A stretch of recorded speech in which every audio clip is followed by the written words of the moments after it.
Yo, what's going on, guys? Welcome back to Inside the Dome. Welcome to Under the Lights. I'm Carlin Jacob. I'm joined today with John Dodaro. Dan Smith is back. Thank you to Aiden, as always, for that amazing intro. It's currently Monday night when we're recording this. Bucks Eagles are on. Eagles are losing, 16-3. The Pittsburgh Steelers just played a football game. And honestly, they didn't deserve to be there. And I think this is what majority of this episode is going to be, is Steelers rant. Now, obviously, with tomorrow, we are still going to recap everything that happened in the NFL. Just playoffs. Obviously, there's other stuff that happened. Belichick got fired. GMs are being hired. There's a bunch of other stuff that we're going to talk about in this episode. But make sure you do stay in for tomorrow's episode because we will talk about other things. But I want to pass it off to Dan Smith. The Steelers just played. They lost 31-17, was it? 31-17? Yes, 31-17. Yep. In a game where I'm going to say the Steelers never deserved to be there. If anything, the Steelers could have been a 6 seed as long as they beat Arizona and New England. They didn't. I do not think this team should have been there, but they got there. Am I sad that they lost? Absolutely. Am I heartbroken and gut-wrenching like Dallas fans? Absolutely not. Because no offensive coordinator, no strong quarterback, very hurt defense. This wasn't our year, unlike Dallas. But Dan, you are back. You want to rip into the team? Yeah, I'm gonna take this away here. You guys interrupt me whenever. Seriously, because I have a lot of things to say. Interrupt me whenever if you got something to say. But I just want to touch base on this real quick. Carlin, what you just said about how you're not as upset as Dallas fans seem to be. I am. I'm a little upset. I'm actually more than upset. So, if you think about it, I haven't really lived to see a losing season under Mike Tomlin because he hasn't had one, right? If we're going to go 9-8 or 10-7 every single season, and then lose first round in the playoffs, why are we even playing football? It's every season. It's the same thing we expect every year. It's the exact same thing. From now on, I didn't think Mike Tomlin was going to go over 500 this year, and I was proven wrong. From now on, if Mike Tomlin is coaching football from our sidelines, I don't give a damn. I don't give a damn. We're going over 500, losing first round. It's every single season. It's so predictable. It's right there in front of us. It's every year. Something has to change. If we're going to go 1 or 2 games over 500 every single season and then be a first round exit guaranteed, I just don't understand. There's got to be change at some point in that front office. And I know from this other podcast that I watch, the Steel Here podcast on YouTube, great guys. Check it out if you don't. It's just all Steelers. They are closer with the players. And I know one of the guys on there, Jerry, Jersey Jerry, he had a phone call or a meeting with Pat Fryermuth, and he asked him about Tomlin, and Pat was like, a lot of people give Tomlin hate and discredit him for some things that he's done. But he's like, I can assure you that it is not Mike Tomlin, and that's coming from Pat Fryermuth. And there's been other players around that locker room who have said that it is not Mike Tomlin. And as a guy sitting here in my chair and just thinking every season it's the same thing after another, but all these players seem to be saying that it's not Mike Tomlin, then what is it? What is it? Yeah, it's fair. It's fair to say that. And I think we can look at what went wrong this season because, like you said, Mike Tomlin had a winning season. Once again, he proved me wrong, too. I said they'd go 9-8 and miss the playoffs. They went 10-7 and made the playoffs. So when you look at things that went wrong, you look at the injuries. First off, I would say TJ Watt did not play. Your 2 best inside linebackers did not play. Cole Holcomb, Quan Alexander, both injured. So Miles Jack had to be brought back to the team. And, Miles Jack had a game that I think everybody would love to forget. but he was our starting middle linebacker, and that was the reason why we lost. You look at the injuries on the corner side, or even just the lack of talent on the corner side. Joey Porter got hurt after a dirty hit by Connor McGovern. On offense, there weren't injuries, I would say, on the offensive side. Allen Robinson had a concussion, but at least on defense, you could blame injuries. Do we blame Mike Tomlin? I'll ask you, Carlin. Do you blame Mike Tomlin for this? For this game. Yeah, for this No. loss. No. I think I told you this, John. I don't know if I ever told you this, Dan. This shouldn't be like a fire Mike Tomlin game.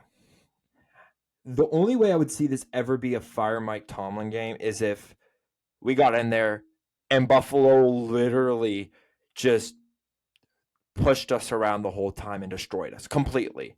Like 31-17 looks bad on paper, but if you watch that game, you know that one was a garbage time touchdown, which when they got into the 40, you knew they were going to make it a 2-score game, which once it's a 2-score game, it's very hard to come back from. So it looks bad on paper, but if we lost like 42-3, that's a different story because we had the defense, we had no offensive coordinator, and we made it as a 7th seed. If we were like a 4th seed or a 3rd seed or a 2nd seed and we lost, like I said, it would hurt a lot more. But for the expectation we had this season, even at the beginning of the year, John, you and I said they're going 13-4. First off, we were drunk apparently when we said that. We couldn't even drink at the time. I'll say this. I'm looking back at our playoff predictions. Little spoiler for a future episode. I had the Steelers beating the Ravens round 1, and then the Steelers I had the Bills beating the Steelers round 2. So it was close. I will say this though. Like I said, we were crazy when we said that. If you told me at the beginning of the season we made the playoffs, I'd be like, oh, okay. Without Matt Canada, I'll be like, oh yeah, that makes 100 more sense. Like, absolutely. But like I said, if we beat those two teams, Arizona and New England, we would have played Kansas City, in Kansas City, Taylor Swift City, whatever, because that's what all that game was. My point being, I think we would have had a better shot being Patrick Mahomes than the Bills. I think that we ran into the Bills at the wrong time. If we ran into the Bills earlier this season, we would have a better chance. But we ran into them when they were 6-6, and they basically won out and are now going to the Super Bowl, essentially.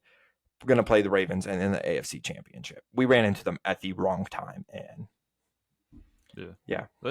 That's true. Now, I want to pick off on a point that Dan was kind of saying and why we could blame Mike Tomlin for this season's failure. Yes, maybe this game alone might not have been his fault, but first off, you look at his record, yes, winning seasons, those are great, but you look at the playoff performances during these years, the past 2 playoff performances, a couple years ago, we got destroyed by the Chiefs at Arrowhead, wasn't even competitive. It was great that we made the playoffs, but the team could not compete one bit.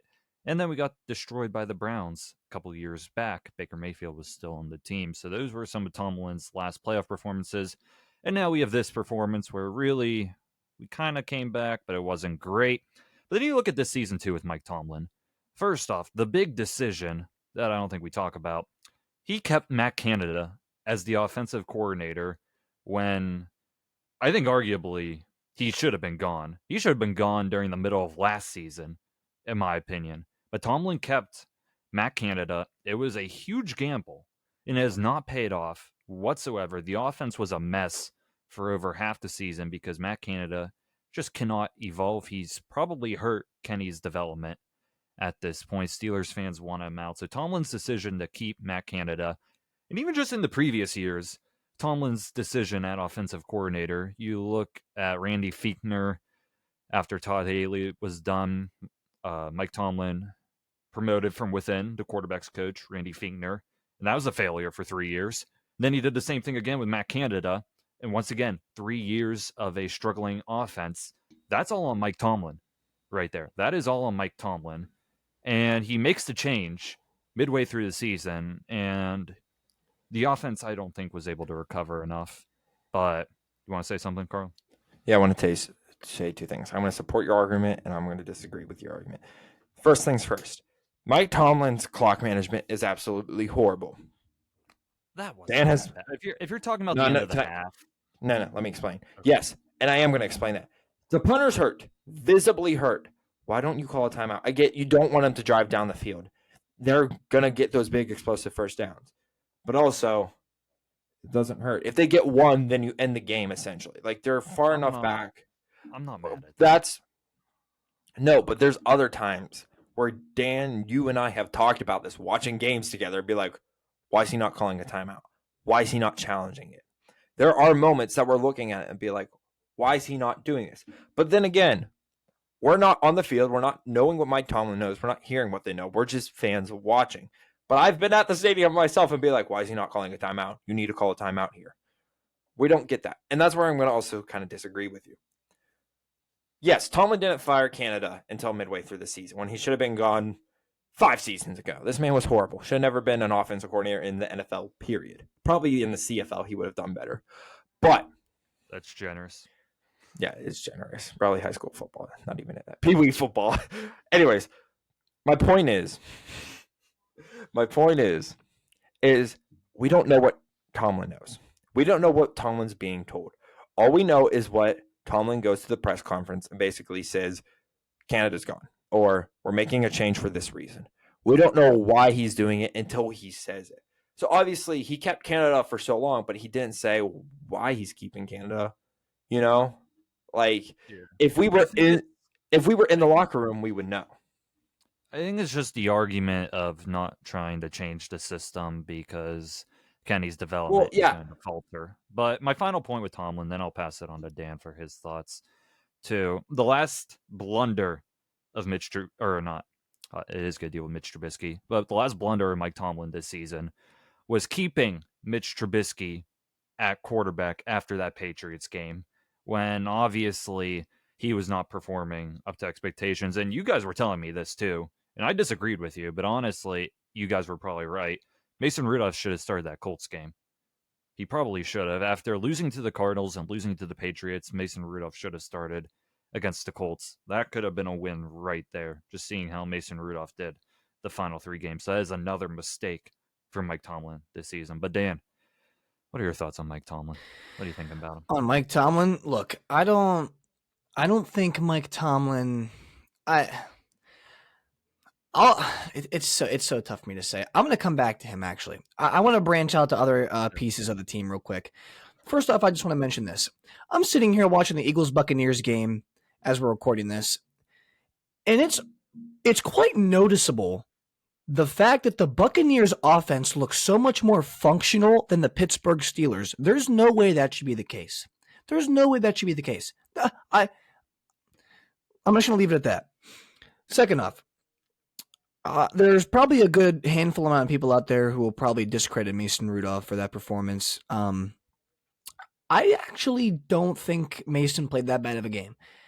I'm okay with Mason, and I actually, as a matter of fact, as a scout, like scouting him, I like him visibly more than I like Kenny Pickett. I like his pocket awareness more than Kenny's. I like how he can hang in there. I think he has a rifle of an arm. I think he has a real strong arm. He can find open receivers real quick. I like the way he throws the ball. Now, and he's doing all of this in a short amount of time because our O-line is fucking terrible. They are bad. Like, I mean, there's that right there has got to be something fixed this offseason because they are abysmal. Yes, they are bad. But for the past 3 years, this is the best offensive line we've had in 3 years. All right. And you know what? To say that is shameful because if this is the best offensive line we've had in 3 years, that is a fucking disgrace. There's key pieces, and Mason Cole is the front and center of it. He is horrible. He is terrible. Dan Moore should have been out of here last year. Why are we drafting a guy in the first round, Broderick Jones, the last draft, right? As a left tackle out of Georgia, our first round pick. We move him to right tackle and put a bum, Dan Moore, in his position.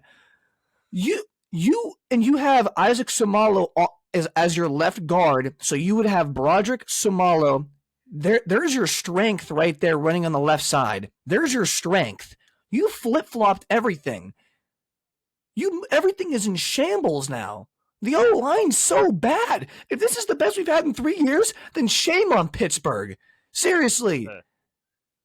I'll come to a little defense because I think the worst that this offensive line looked was back when we had Dan Moore, Kevin Dotson, who was our center? Who was our center back then? It was Kendrick Green. Yes. Kendrick Green, Trey Turner, and Okorafor. I think it's an improvement over that. It is an improvement. It is. That, I think, is when that line combination I just said is once we kind of started losing the veterans and we were kind of stuck with that, and we've been building since that. So I would say it's been an improvement since that time. I will say, though, our run game has been good over the past 3 weeks or so. However, this offensive line is not a playoff or Super Bowl winning offensive line, and that's the problem, right? You're going into the playoffs with the objective, every team is, to win a Super Bowl. That offensive line is not going to get you the job done. It's not going to get you the job done. I think that we're getting close with the O-line. I mean, we're getting close every year. And believe me, every year we're getting something. But eventually we're going to get something. I miss the old days. Thank God we don't got Villanueva back there anymore. He was, oh my. But I like both of our running backs paired up. I feel like that could be a great duo in the future. Our receivers. Oh my. George Pickens and Deontay Johnson. I like the duo. But the fumbles. Pat Freiermuth. The fumbles. They had 14 points off of our turnovers. Right? You take 14 points out of that total score, or out of the Bills' total, they have 17 points. You know how many points we had? 17. That's a different ball game. Yeah. We gave up 14 points off of turnovers. And we lit up 31 without TJ Watt. He could have been a difference maker. I guarantee you they probably wouldn't have dropped 28 plus on us if we had TJ Watt. It would have been a closer game. Marcus Golden is not a good edge rusher. He's not a good edge rusher. Nick Herbig's young. He's going to develop. Our linebackers. Miles Jack. All right. We signed him with maybe 2 weeks left in the season, so I'm going to cut him a little bit of slack. But fuck, he's terrible. He's so bad. He is garbage. What is he playing? Oh, why is he out there? He was going to retire and go to trade school. Go back to trade school. Respectfully, with all due respect. Why is he playing in a playoff game? We're competing for a Super Bowl, and this man was going to retire, he did retire and go to trade school, and he came out of retirement, and now he's your starting linebacker in the postseason. There was guys towards the end of the year that we could have got, like Shaquille Leonard. Where is that at? He was not coming here. No offense. Okay, but just to name a linebacker, like there's so many other guys out there who have been playing this past season who were in physical shape. He had to wait a whole week and a half to get back in physical football shape. How that's got to send a message to you, right? That has to send a message to you. Yeah.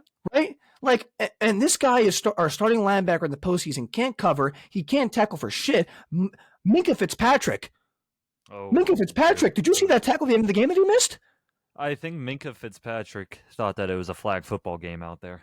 Seriously, he can't tackle. None of our defensive backs can tackle. No one knows how to wrap up anymore. No one knows how to tackle. And this is all across football as well. Nowadays, in this young generation, everyone leans in with their helmet and their shoulders, and they don't wrap up. No one knows how to properly tackle in our secondary in our box. No one does. I like Cam Hayward and Keanu Benton on the defensive line. Alex Highsmith, TJ Watt. Highest paid defense in the league, and we're letting up 31 goddamn points in the first round of the fucking playoffs. Are you kidding me? The highest paid defense in the league, in the NFL, out of 32 teams, and they dropped 31 on us, and we put up 17. I get it. We got a third string quarterback in there, but come on, man. This is the postseason. How aren't you fired up for this? I'm okay with certain aspects of this team. And I know we're banged up on defense. We have a lot of practice squad guys in there, but come on, you're in the NFL. You have to be a certain level of good to get into the NFL, right? Highest paid defense in the league. And these NFL guys they're not bad. They're not bad football players. They're in the National Football League. This is their job. This is their profession, right? They have to be able to go out there and compete at least to some standard. And the Buffalo goes out there, even though they're red hot and they drop 31 on us. Like, come on. Like Minka, this is my worry before the game. I was scared for Minka playing. I was scared because he's looked rusty, didn't look like Minka Fitzpatrick, did not look like the best safety in football. I've been saying that all last year and while he was hurt. Believe me, Minka Fitzpatrick's the best safety in football. I don't know. Look at that game, man. This is the postseason. He's got to wake up and turn the engine on. I'll say with Minka real quick, not to cut you off, but They're good. Aside from that obvious terrible missed tackle, then again, the game was almost over by that point. Did he have that bad of a game? Aside from that missed tackle? Because I don't know. He made a good amount of key tackles. He had that one hit stick on Stephon Diggs. I want to talk about something real quick. Okay. Patrick Peterson. Wait. Oh yeah. Honestly, you know what? I was going to say it. I was going to say. I was going to say that. There you go. Now that is a guy who has had to a retirement home. Respectfully, retire, please. Respectfully, you are almost 50 years old. I don't even know how old you are. You're basically a 50-year-old trying to make tackles. That tackle on Josh Allen was absolutely horrible. That should have been a sack. And Josh Allen broke away from it because you couldn't wrap it up. Do you want to know the funny part of that? Is so old, and he is getting burnt on every play. We should not have a veteran cornerback cornerback. Is he a cornerback? Yeah, he's a corner now. We should not have a very old veteran quarterback be playing every single game. We should have younger guys who are doing 10 times better than him. You know what's really bad? When Joey Porter is doing 10 times better than Patrick Peterson. But let me just ask you guys this. With Patrick Peterson, yes, he sucked. And it was very funny, the point I wanted to make. When Patrick Peterson missed that tackle, it was a clear missed tackle. Josh Allen barely did anything. And Tony Romo, during the whole game, he thought that was an incredible move by Josh Allen to get out of that tackle. So it's, I don't know. With Patrick Peterson. Romo. Oh, Tony Romo, we can have a whole conversation with him. But you look at Patrick Peterson, you look at the cornerback room. Who else is there? And the Steelers are going to have to address this in free agency, obviously, and potentially the draft, too. You have Joey Porter, but then who else? Levi Wallace, Patrick Peterson, James Pierre, Eric Rowe. Do you want these guys to get snaps? There's not many better options this team. At least they can run at the moment.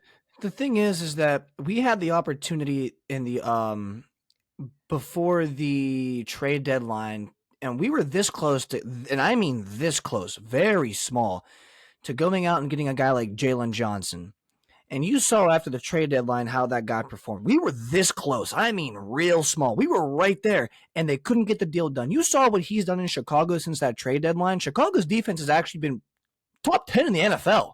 I actually enjoy watching Chicago's defense. And ever since Montez Sweat got there, we were going to get a guy like him, maybe even Pat Surtain, right? Patrick Peterson, I will say, he's a good mentor for Joey Porter. And I'm thankful that he came in this season to mentor him because I think that actually helped Joey Porter a lot. But goddamn, he fucking sucks. He can't be on the 40-man roster next season. I'm serious. If he really is on this roster next year, then I mean, I got to call for somebody's head. Someone has to be fired. There's got to be some standard somewhere. And Patrick Peterson is the worst corner in football that I've seen. He's one of those guys, like I said, that he can't tackle.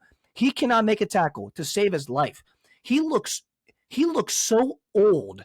It's so visibly, like, it's so easy to see, like, his turns. He's not quick in his hips.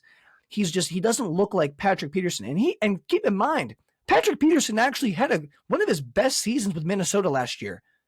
Yeah. What happened? In one season, one off season, what happened?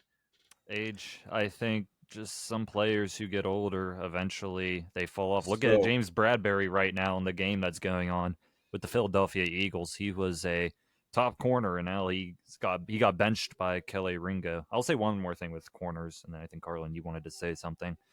One injury that really sucked because I think Carlin, you mentioned it. Like, get some of the younger guys out there.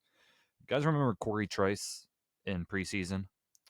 Promising Oh yeah. late round corner, and he had his season taken away with a season-ending injury. So I think if he was healthy, him and Joey Porter could have been nice. So the injuries hurt this team. The injuries really hurt this team, primarily on defense, because yes, Miles Jack is absolutely terrible, and there really were not many options left at that point in the season. But the injuries hurt this team a lot. But you got something, Carl?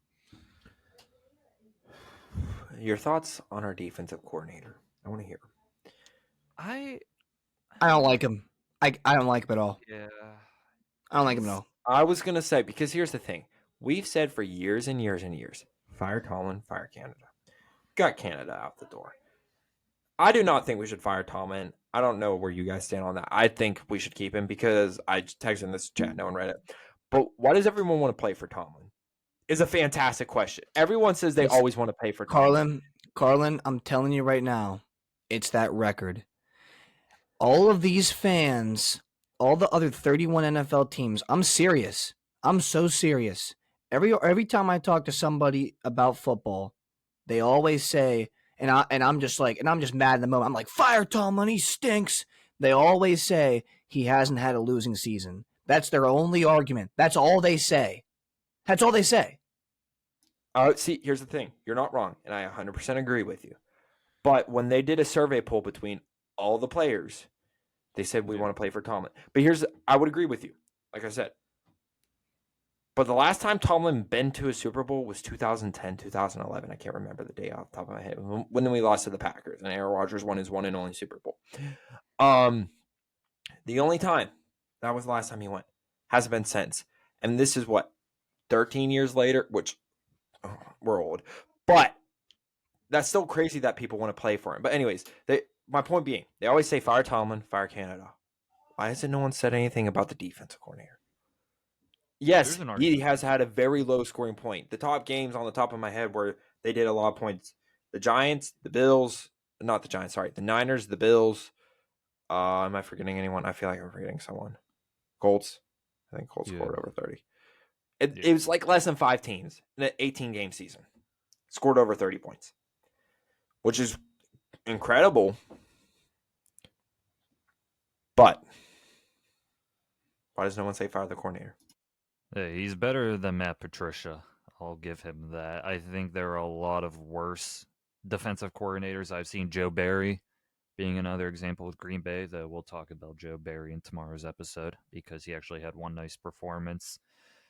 I don't think it's been bad enough for there to be an outcry, though this game wasn't a great one because I don't think there was really a big plan in terms of stopping the Bills' offense. Really, the Bills' offense would falter on their own mistakes, whether it's a drop pass or something like that. So, yeah, the Steelers' defense just did not have a good game. But I think the last thing we could talk about Steelers is just looking ahead, because I don't know the next time we're going to talk about the Steelers exclusively. So I say we go through the positions very quickly, and you guys tell me, what should we do with that position, whether it's in free agency or the draft or anything else. But actually, we'll start with coordinator first. Offensive coordinator. Assuming Mike Tomlin stays and we get a new offensive coordinator, who do you want it to be? Any guesses? I mean, I can't give you a name off the top of my head. I have to look deeper into it, but all I'm going to say is we definitely cannot keep Mike Sullivan or Eddie Faulkner. Both of them, they need to stick to maybe quarterback coach and running backs coach. I'm not saying get rid of both of them. I'm just saying go back to their respected coaching position. But I think we got to look at somebody else. Yeah. Any thoughts, Carlin? To go off with Dan, I can't tell you any names, but no one from the inside. Go outside. Search around. There's 32 teams that have an offensive coordinator. Someone may win the Super Bowl. I doubt it. They're and college coach and college, which is what the Ravens did, and exactly how the Ravens are. As much as we're Steelers fans, we don't like the Ravens. I think us being influencers, you have to respect the Ravens of what they've done. And they went to college and they got a good coordinator. So, Yeah, Todd Monken from Georgia, they got him, and they really helped Lamar Jackson out. So I'd say another name, Raiders were looking at him, Cliff Kingsbury as well. That's another name that people are looking at as a potential offensive coordinator. But I agree with you guys. Don't look from within. Next position that I'm thinking, quarterback position. Do you keep Kenny next season as the starter? Do you keep Mason Rudolph as the backup? Do you look elsewhere? Do you look at the draft? Thoughts? So here's my thing. I don't think that you look at the draft because we spent the last 2 seasons working on developing a quarterback that we just drafted. I will say though, I think if we're gonna keep Kenny, I think we should keep Kenny, and I think that I think there is a QB1 battle in Pittsburgh in training camp. I think Mason Rudolph and Kenny Pickett are going to battle for it, and I think it's honestly 50-50 for both. I think it actually is a fair chance for either of them. I would say I would like a guy like Justin Fields. I would like to get him, but I don't think Chicago's going to get rid of him. So if they were, then I'd say Justin Fields, but I don't think they're. I think they're going to select Marvin Harrison Jr. But I'd say run with Kenny and Mason for another year and battle it out in camp. So I agree with you that they're going to keep Justin Fields. However, everything seems like they're getting rid of him. So, from what I've seen all over the internet, everyone says that they're going to get rid of him, which honestly we will not know until whatever the first day of the draft is. We'll officially know what Chicago does, unless if they trade it away, which then we'll have a clearer picture beforehand. But so, like I said, love Justin Fields, love to bring him on. But let's talk about Kenny Rudolph in the draft. Yes, you could go look for a guy in the draft, but I feel like this is a Super Bowl now team. You have all the young guys. Najee's on his rookie contract still. Warren's dirt cheap. You still got Pickens, still got Johnson for another year. Pretty sure, yeah. I think he signed 2 years. Last year, yeah. So he still has an extra year, and we have a great defense. This is a Super Bowl now team. You just need an offensive coordinator and a quarterback. Like, I'm not saying this is like a Super Bowl team that can win if you get the right positions. No, you said great defense, and I was like, oh no. If they're healthy. If there are some issues there, but like obviously today's defense isn't a Super Bowl defense. There's some things that need to happen. You can fill that in the draft. Point is, Kenny and Rudolph, yes, there's going to be QB battle, but Rudolph's contract's up at the end of the year. So has Rudolph made a case to go play somewhere else? But then again, this is such a big draft. Or can you get him again on another year contract for dirt cheap and have the battle? Which I think we would all love to see. But obviously, if you can't sign Rudolph, Kenny's your guy. And I think we've all talked about this. We love Kenny. Don't get me wrong. I love Kenny. I think you guys love Kenny just as the person. But is he Kenny franchise? Yeah. I think knowing the Steelers, they're going to go one more year with Tomlin and Kenny. It's going to be the big prove-it year. Kenny's going to be the starter. I think they try to get Mason Rudolph back as the backup. They're going to cut Trubisky, have a little bit of dead cap, but I think it's going to be Kenny Pickett and Mason Rudolph because I think Mason Rudolph could get some opportunities, but he has a guaranteed backup role in Pittsburgh. I think he takes that. Running back position, I think it's pretty simple. Najee and Warren, I'm going to talk about that. Wide receivers, Deontay Johnson, George Pickens, Allen Robinson. Do you guys like that trio right there? Calvin Austin too. Any changes to that? Cut anybody in particular? I don't mind it at all. Actually, I think having that veteran guy in there like Allen Robinson is good as well. I like how he involved Calvin Austin and how he scored, even though it was one catch for 7 yards and a touchdown, but still he found the end zone. I like that trio though with the addition of Allen Robinson. If we're gonna get rid of a guy, I'd say get rid of Allen Robinson. He didn't really impact that much. I'd say if you're going to go out and get another veteran guy, go out and grab another veteran guy who will have even, hopefully, a little bit of a bigger impact. But I don't mind the wide receivers at all. Yeah, Yeah, Allen Carl. Robinson is in his 10th year this year. So what if he was drafted at the age of 22? He's 32 right now, which is pretty old for a wide receiver. I'll verify that his I, age. I don't know how he was. I know all they know is today on the broadcast he said he's been playing for 10 years, which is absolutely insane. But wide receivers don't last that long. He's like maybe a couple year or two left. He's 30. He's 30 years old. So And he's a getting bit old. older. Drafted when he's 20. Yeah, he's getting old. But I agree. He hasn't done much this season. I don't think he even had a touchdown. Which then again, Joe Flacco had more touchdowns than the Steelers all did all season. So. Yeah. I think I'll defend Allen Robinson very briefly. I don't think they schemed him well enough to be very involved for big plays. They really just used him as the safety blanket for the quarterback. But I think they stick with Deontay Johnson for another year, and obviously George Pickens too. Calvin Austin could become the third wide receiver on that team. Maybe they draft another one later-ish, but I definitely don't see a round 1 or 2 pick at wide receiver. Tight end, it's probably going to be Freiermuth and Washington as well. So, and Connor Hayward. So we're not going to cover that. Offensive line, I think the guards are set in stone. You guys can disagree with me if you want. Salomalo and James Daniels, I think they're most likely going to stay. The center and either the left or right tackle, whichever side Broderick Jones is not on. Do you guys want those positions changed? Dan, I think I already know your answer for that. Yeah. I do just want to say real quick, I just got a notification. The Falcons are interviewing Bill Belichick for their head coaching position. So that's Really? interesting. Yep. But Mason Cole got to go. You suck. You're garbage. So we definitely got. I think we should honestly use our first round pick on a center. So get I have a a question. stud O lineman. What's You up? can answer this because you probably know. Michigan center who got hurt in the Ohio State Michigan game. He's a good center, but his draft stock's hurt because of his injury. So we could maybe scoop him in like the second or third round.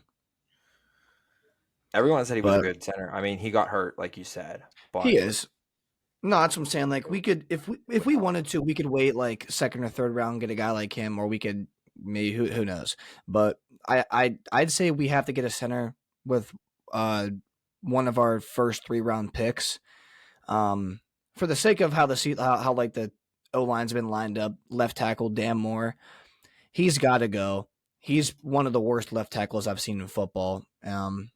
His name's being called. I can't. That side of the line's hurting.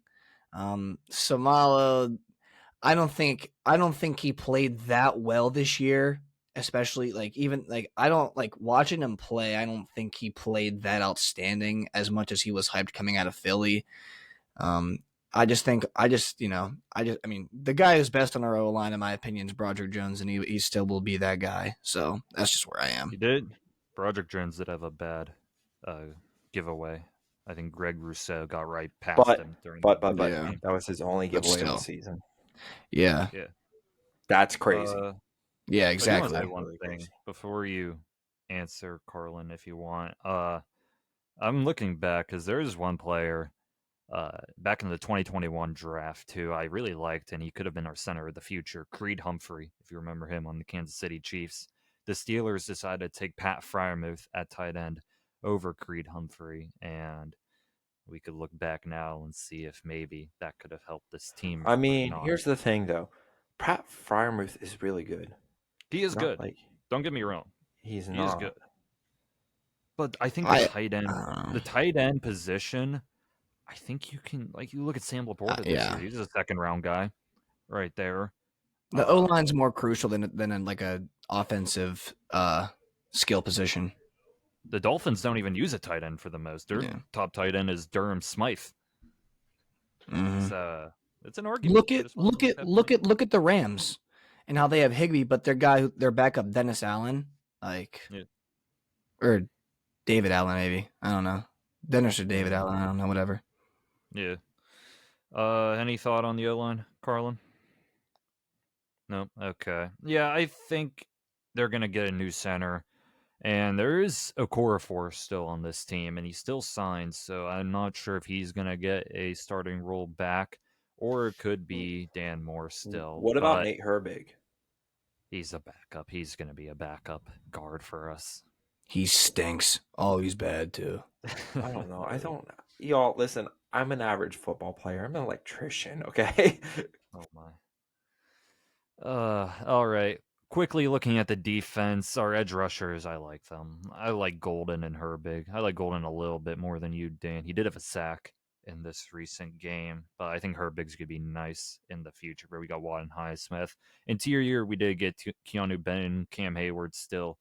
I hope Cam Hayward still sticks around for a year or two, but I think the Steelers are gonna have to look at replacing him completely at some point. He sat out for a lot of snaps during that game. I don't know if you guys saw that, but I guess I think the big thing, inside linebacker, assuming everybody gets healthy, they might just run it back with the same group. But corner, what do we do at corner? That'll be the final thing I ask you with the Steelers. What do we do at corner? Do you mean to go through all that, like just like some of the defensive positions, or just corner? Just corner. Oh, I wouldn't be opposed to. I mean, we still have time to trade for Pat Surtain, but I don't think we have the cap. I don't think we have the money for that. But I will say something about that in a second. I wouldn't be opposed to getting a guy like Kalen King from Penn State. I like him, and I think pairing him up with Joey, because they played in college together. I'm pretty sure, right? Yeah. So they'll have some chemistry. So that's always a good thing to add in the secondary. But I will say though, if you do want to free up some cap space, and I was thinking about this, I don't think it's a bad idea to trade a guy like TJ Watt or Micah Fitzpatrick.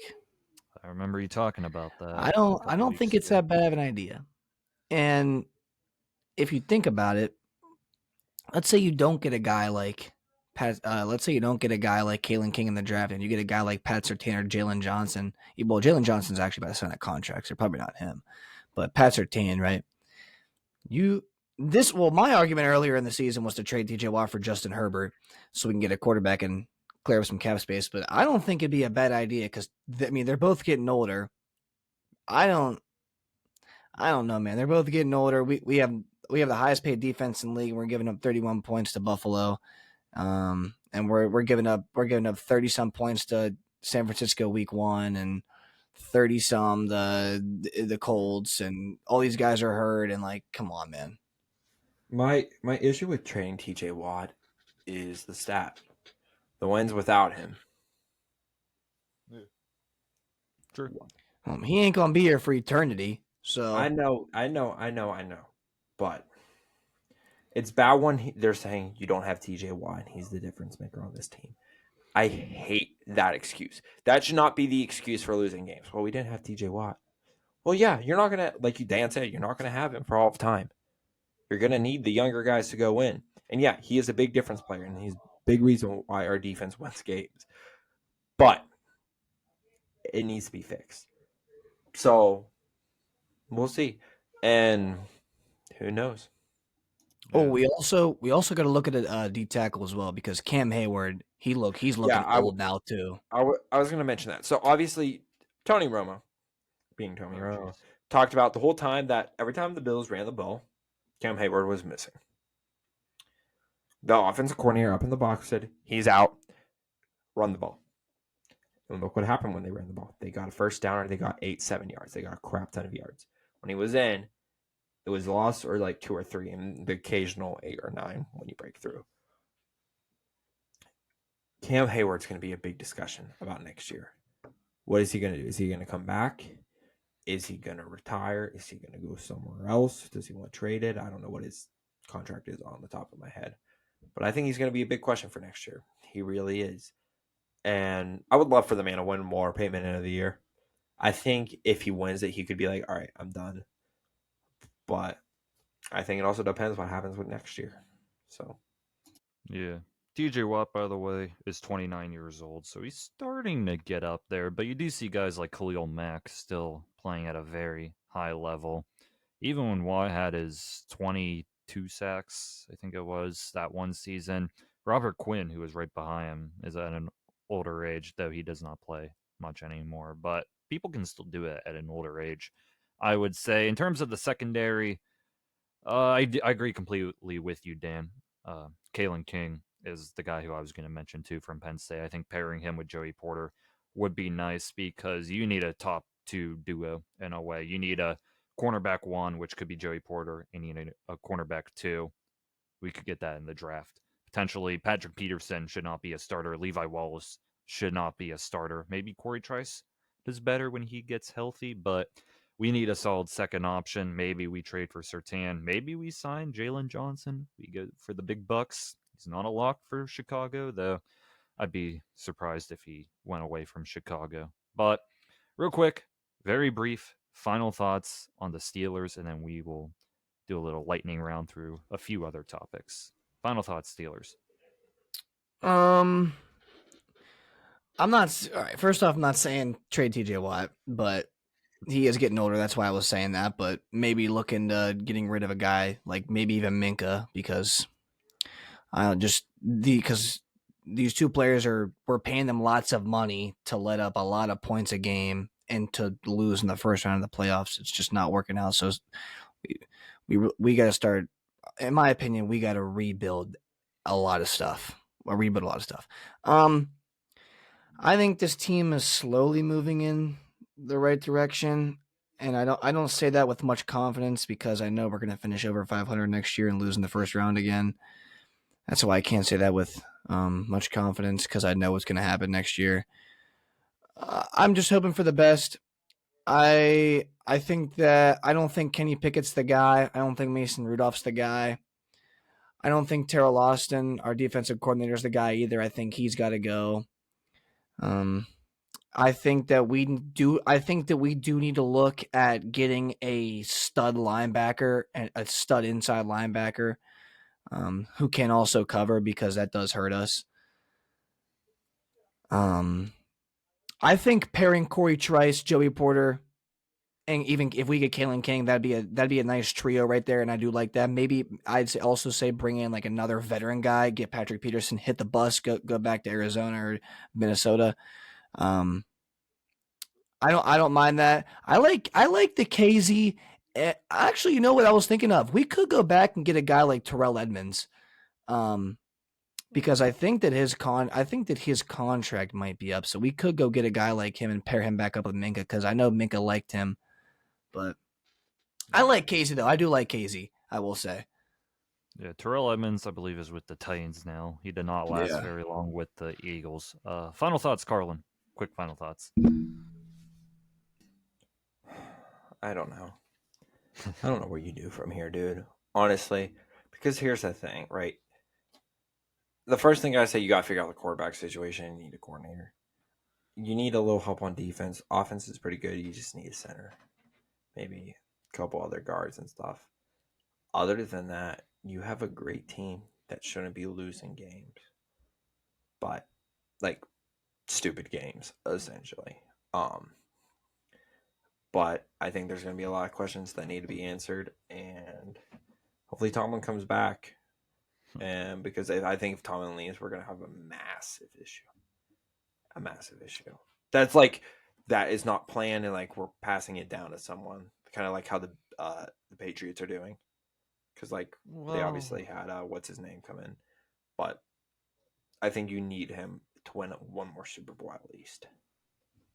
All right, my final thoughts is just going to be a reaction to that. The Patriots had Jared Mayo. We're going to talk about the Patriots very shortly, maybe for a brief minute, but they had Jared Mayo in his contract as the successor to Bill Belichick. They don't got anything like that for a current Steelers coach. So if Mike Tomlin were to leave, they're going to go for one of the free agent head coaches like Vrabel or Ben Johnson, Bobby Slowick, maybe Pete Carroll, all those guys. So, but also too, I'm happy, Dan Smith, you're finally on the path of knowing that the Steelers will go 9-8 no matter what, even with it's guaranteed every year. Yeah, even with how bad this team can look at points, they will have a winning record no matter what. Just call it for next year. They will go at least 9-8 as long as Mike Tomlin is the head coach. I want to ask this real quick before I leave. What do you guys think that we should do about Minka and TJ? Because I like sitting here. I don't know. They're they're the highest. They're the two highest paid players in our defense, and our defense just doesn't look all that great. I think Terrell Lawson should go first off. That's our defensive coordinator. I don't like him at all. I think he has to go. But Minka and TJ, we're paying them the big bucks, and we're not really seeing a ton of results. I'll keep my answer brief. Next year is the make or break year. You run it back with Tomlin, Kenny, TJ, Minka. If you get the same result next season, despite like a major injury maybe, but if you get the same results, you blow it up after next season. I think that's a simple answer for everything. But do you want to stick around for the last 10 minutes, Dan Smith? It's only 10 more minutes. Yeah, I'll stick around. All right, we're just going to get through as much else as we can within the next 10 minutes. If we run out of time, oh well. Other big thing that happened, I think we mentioned it very early in the episode, the Dallas Cowboys also lost, and I think we were talking about like if their fan base would be more mad compared to the Steelers fan base. The Dallas fan base has just suffered for years. There are so many jokes about the Dallas Cowboys, and they can't even like get to the championship game, the NFC championship game. They were the second seed, and they got absolutely embarrassed by the Green Bay Packers. So I'll ask one question for you both, and that'll be the only thing we talk about for the Cowboys. Do you keep Mike McCarthy? Do you keep Mike McCarthy, or do you get a new head coach? Quick thoughts. Anybody can go. I think. Oh, I think they keep one more year. I mean, they did win a playoff game, and they do perform pretty well in the regular season. They just can't perform in the postseason, and that's also low key the exact same situation as Mike Tomlin performs well in the regular. Well, actually, performs well in the regular season by going over 500. Can't perform in the postseason. Give them one more year. If they lose first round again next year, then no doubt he's out of there. But I think that you keep him around for at least one more season. Carlin. You and I are going to have a whole conversation about this tomorrow, and I'm very excited to talk about Dallas. Dallas's only playoff win recently was against the Tampa Bay Buccaneers. The Tom Brady 7-9 Tampa Bay Buccaneers. And I still do not like Tampa Bay's head coach, and that's a conversation for another day. That was their only playoff win. But I agree with Dan. You have to give him one more year, unless they have a really good shot of getting Bill Belichick.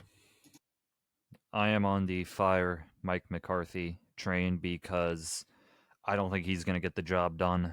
I think you could upgrade with Bill Belichick. I think the hire was a mistake from the beginning because you're getting somebody who was failing with Green Bay, and you bring him in. And yes, he's had success, but you can also give credit to some of the people around him. And I'll also say, too, a little tease for tomorrow's episode, Dak Prescott is not their long-term answer. I was going to say Dak as well, and they're going to talk about Dan Quinn.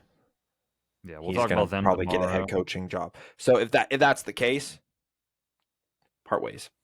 Yeah, I said it last year, too, after Dak lost to the 49ers. He's not the long-term answer. He can't get it done. Same thing this year. But tease for tomorrow's episode. Stay tuned. Other big thing in the NFL, Tua had a big loss here. Yes, you could blame the cold, but question to you both.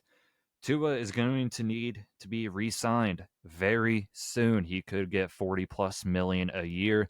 Do you give him the big bucks to be the long-term answer? The Dolphins owner hinted that they will give him a contract like that. Would you give Tua a long-term contract or try to move on? I think that, well, first off, I don't think they should pay him that big of a money because, I mean, he did stay healthy this year, but look at last year and how the concussions and all that played out. So who knows how long he'll have in his career. God forbid another like concussion happens. But those receivers down there, like Tyreek Hill chose Miami because of Tua, and he's still there because of Tua. So if you get rid of a guy like Tua, then you get rid of a guy like Tyreek Hill. So you're losing some other pieces if you get rid of Tua. And I don't think Tua's a problem, in my opinion. I actually think Mike McDaniel's more of an issue than Tua is because I think I don't like Mike McDaniel's coaching approach. And and it goes to show that he can't really. I don't think Mike McDaniel can coach in big games. So Is Right, Carl. Tua's contract up at the end of this year? He's got one more year, I think. This is year 4, so I think he's got a Yeah, year 5. I don't think you do anything about it right now. Like Tua might want to extend it, but I feel like Tua has two. Think about all the games Tua has won over a team that's over 500. Dallas. Yeah. Dallas. That's it. That's like recent, very recent. Dallas. That's it. Like he hasn't done anything. He hasn't won them a playoff game yet. Yes, they've been to the playoffs, but it was kind of like the Steelers situation. Their third string was in. And they almost beat the Bills. But we'll see. Yeah, I would say I don't know if he's going to be the long-term answer, but I think they're in a position where they have to re-sign him. Look at Daniel Jones; they had to do it, and I think they'll regret that. But if they don't extend him during this year 5 period, he's going to be in the same situation as Lamar Jackson was, and he would be a free agent, and he could want out at that point. So I think they try to lock him up. Bill Belichick, we mentioned him. He is officially gone from the Patriots. We did not mention that last week. We actually recorded right before he was fired. So, quick prediction here. Where do you think Bill Belichick will go if you had to predict right now? I don't know, man. I'm just gonna say Atlanta because he's interviewing with them. So I feel like he'll get. I don't know. I feel like they'll pay him too much, and then yeah, I think he's gonna go Atlanta. All right, Carlin. Uh, Dallas, if they get rid of McCarthy, they talked about Jim Harbaugh to the Chargers. I saw, but I have no idea. I'm just gonna say Atlanta because they need a head coach. I'm going to say Dallas. Call me crazy. I think they get Bill Belichick to Dallas, and we'll see. I think Jerry Jones That is going to go all in. that's my take, but they gotta get rid of McCarthy first, and that's up in the air. All right, couple little things real quick. I did want to mention something NBA related. I know we couldn't get into it this week. We had to talk a lot of Steelers. My Warriors just lost the day we're recording this to the Memphis Grizzlies, who were starting they were benching key starters such as John Morant and Desmond Bain. They still lost 116 to 107. Draymond Green has actually returned, guys. I don't know if you knew that. He is Didn't officially John back. Morant get hurt with the Oh yeah, he season-ending is out injury? for the season. But they I was still gonna they say. benched they benched 3 other starters. But yeah, John Morant's out. They have John Morant too. And they had multiple other stars benched. Warriors lost. Steph Curry had a good game, but they need to make a big trade. If they want to win, they got to go all in. Trade some depth pieces. But last thing, and then we'll end it. Pittsburgh Penguins are actually on a roll right now, guys. I think I'll verify this, but their record over the past couple games, they're like 11-0-3, something like that. They are secretly cooking right now. Tristan Jarry just had a shutout, 21 save shutout. They recently just beat the Seattle Kraken by a score of 3-0. Sidney Crosby has 25 goals this season. He's on pace for 50 goals this season. Could be a heart winner. Carlin, you've been at a good amount of Penguins games. Are you starting to get some confidence from the Penguins right now? No. Really? Don't talk to me about the Penguins. Like, if you're saying the Pens are making the playoffs, talk to me when they make the playoffs. Like, I know they're only like a game behind or something right now, but like we talked about this time before, hockey's so stupid with the point system. It should be games. It shouldn't be points. I hate it. I hate it so much. And is there a world with the Pens making the playoffs? Yes, but you're losing stupid games, so I don't see it.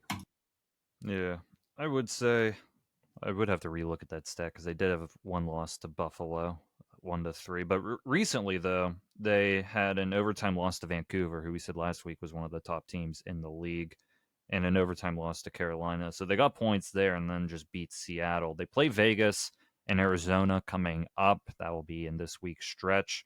We'll recap that next week. But I have hope for the Penguins. They are currently now They're the 4th team in the Metropolitan Division. A lot changed, and they are 1 spot out of a wild card by 1 point. The Detroit Red Wings and Tampa Bay Lightning both have 49 points. Penguins. Oh my goodness, they have 48 points, 21, 15, and 6 record. But as we wrap up, any final thoughts from the two of you regarding the sports world right now? Presley Harvin sucks. I just hate being a Steelers fan, man. That's all I got. Hey, we did not mention Presley Harvin during our Steelers rant. He did not have a good game. He is somebody that we will have to replace. But any final thoughts, Carlin? Make sure you stay tuned tomorrow. We're going to recap everything this week in the NFL. It's going to be beautiful. We are going to talk about the downfall of Dallas. Maybe talk about a little bit more about the Steelers. Maybe. We'll see. We're also going to talk about the Lions winning a playoff game for the first time in 32 years. A lot to come. Make sure you stay tuned. Yes, so I will wrap this up quickly for everybody. Also, too, this episode will be on YouTube on Wednesday. So I think it's safe to say that at this point. And if you made it this far, the first episode of Beyond the Dome will drop on Thursday. Right?